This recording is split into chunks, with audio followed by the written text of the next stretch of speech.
we often are pulling books written for elementary audiences off of our shelf and figuring out how to scaffold that up for high school students. But we've found over the years that there aren't a lot of books written specifically for a high school audience, and especially for teachers who are writing with a workshop approach. So we wanted to speak into that because mentor texts are something that absolutely any writing teacher could use at the high school level. They don't have to have a workshop classroom to pull an article from the New York Times this morning and think with their students about the possibilities this could engender for their own writing.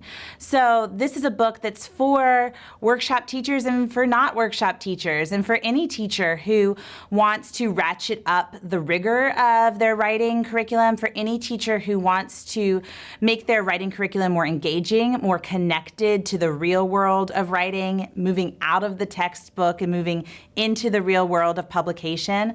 It's also a book for elementary teachers who are looking for a new way to use mentor text, because elementary school writing teachers have been using mentor texts for a long time. They're really good at it.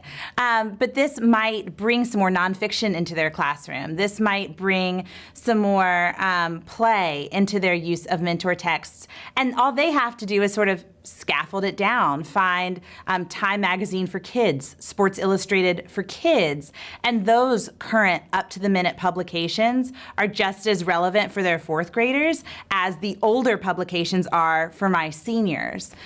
So we really did want there to be a book that gave high school teachers a way into some more meaningful writing instruction, but we think it's a book that all teachers can use. I think also in the age of standardized tests, a lot of the joy and creativity has been sucked out of designing instruction.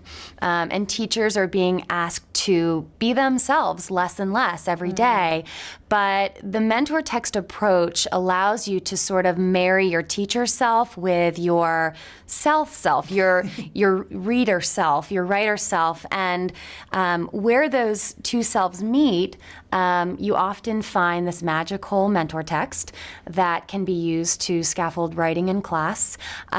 You're allowed to be yourself when you're using that approach, and your students know so much more about you outside of the school walls too. And so I think it's a way for teachers to feel more like themselves, and for students to humanize instruction again.